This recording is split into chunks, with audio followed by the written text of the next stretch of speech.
আমার নেতা তারেক রহমান আমার প্রতি আস্থা বিশ্বাস রেখেছেন। ইনশাল্লাহ আমি আমার প্রতিটি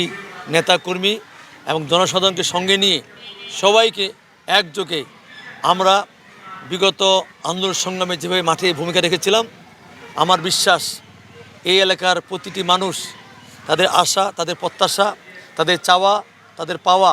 সমস্ত কিছু পূরণের যে প্রত্যাশা করেন, আগামী দিনে আমি এই জনগণের ভোটে বিজয়ী হয়ে ইনশাল্লাহ আমার নেতাকে এই সিটটা উপহার দেব। পাশাপাশি আমাদের এলাকার যে দীর্ঘদিনের প্রত্যাশা, তাদের রাস্তাঘাট, মসজিদ, মাদ্রাসা, মন্দির, বেকারত্ব, চাকরি বাকরি, এই যে আমাদের